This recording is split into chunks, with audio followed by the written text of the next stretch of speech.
Demon slayer season 1 episode 14। पिछले episode में Tanjiro ने ड्रम डीमन क्योगाई को हरा दिया था। मेंशन से सभी बच्चों को बचा लिया गया था, लेकिन बाहर निकलते ही तांजीरो का सामना एक अजीब डीमन स्लेयर से हुआ जो नेजुका के बॉक्स को तोड़ना चाहता था। अब कहानी वहीं से आगे बढ़ती है। जैसे ही तांजीरो बाहर पहुंचता है, वो देखता है कि ज़ेनित्सु बुरी तरह से जख्मी होने के बाद भी नेजुका के बॉक्स को बचाकर खड़ा है और सामने सुअर के मास्क वाला वो डीमन स्लेयर तलवार लेकर खड़ा है। तांजीरो बिना देर किए उसके पास दौड़ता है और सीधा उसके पेट में एक जोर का पंच मार देता है। अटैक इतना पावरफुल था कि उसकी सांसें ही रुक जाती है, लेकिन फिर भी वो लड़का खड़ा हो जाता है और गुस्से में कहता है, क्या तुम डीमन स्लेयर के रूल्स भूल गए? हम एक दूसरे पर तलवार नहीं उठाते। तांजीरो शांत आवाज में जवाब देता है, इसीलिए ज़ेनित्सु ने भी तुम पर वार नहीं किया, लेकिन तुम बिना वजह उस पर हमला करते रहे। लेकिन ये बात सुनकर उसका गुस्सा कम नहीं होता। वो तांजीरो को दोबारा चैलेंज करता है। इस बार दोनों हाथों से लड़ना शुरू कर देते हैं। तांजीरो सिर्फ उसके अटैक से बच रहा था, लेकिन सामने वाला लड़का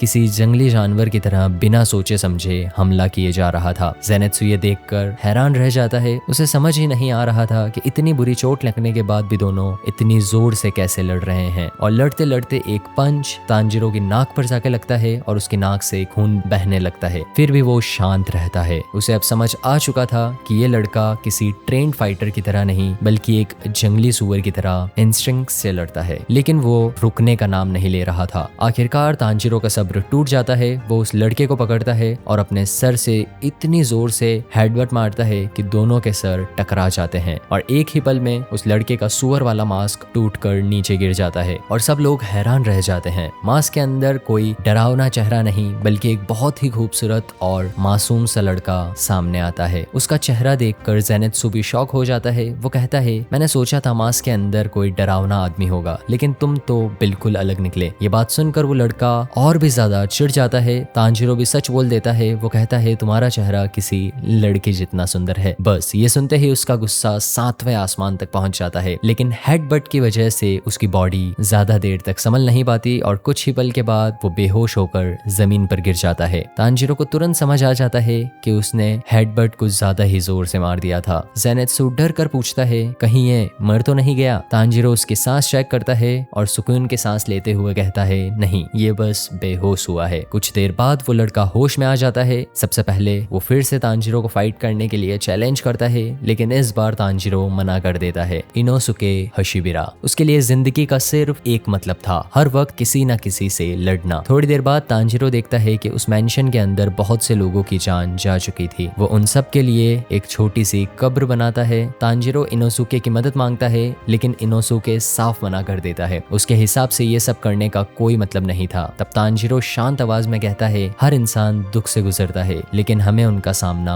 करना चाहिए। ये बात इनोसुके को बिल्कुल समझ नहीं आती, लेकिन तांजीरो जानबूझकर उसे थोड़ा चिढ़ाता है। बस फिर क्या था, इनोसुके तुरंत बोल पड़ता है, मैं भी कब्र बनाऊंगा और सबसे ज्यादा बनाऊंगा। थोड़ी देर बाद सब मिलकर उन लोगों की आत्मा की शांति के लिए प्रार्थना करते हैं। इस वक्त तांजीरो का कासुगाई क्रो वहां आ जाता है। वो तांजीरो, ज़ेनित्सु और इनोसुके को अगले मिशन का ऑर्डर देता है। तीनों सफर पर निकल पड़ते हैं। रास्ते में तेरुको, सोइची उसके भाई बहन को विदा करते हैं। ज़ेनित्सु तो सोइची से चिपक कर रोने लगता है। उसे लगता है कि उसकी जान सोइची ने बचाई थी। तांजीरो किसी तरह से उन्हें अलग करता है। जाने से पहले क्रो कियोशी को विस्टेरिया नाम का एक पाउच देता है। ये फूल डीमंस के लिए जहर की तरह होता है। अब ये चीज उसके पास रहने से डीमन उसके करीब नहीं आएगा। सफर के दौरान ज़ेनित्सु इतना थक जाता है कि रास्ते में सो ही जाता है। तांजीरो उसे अपनी पीठ पर उठा लेता है। उधर इनोसुके पूरे रास्ते में सिर्फ एक बात कहता रहता है, तांजीरो मुझसे फाइट करो, मुझसे फाइट करो। रात होते होते तीनों विस्टेरिया फैमिली हाउस पहुंचते हैं। ये जगह खास डीमन स्लेयर्स के आराम के लिए बनाई गई थी। एक बुजुर्ग औरत उनका स्वागत करती है। ज़ेनित्सु उन्हें देखकर डर जाता है, लेकिन तांजीरो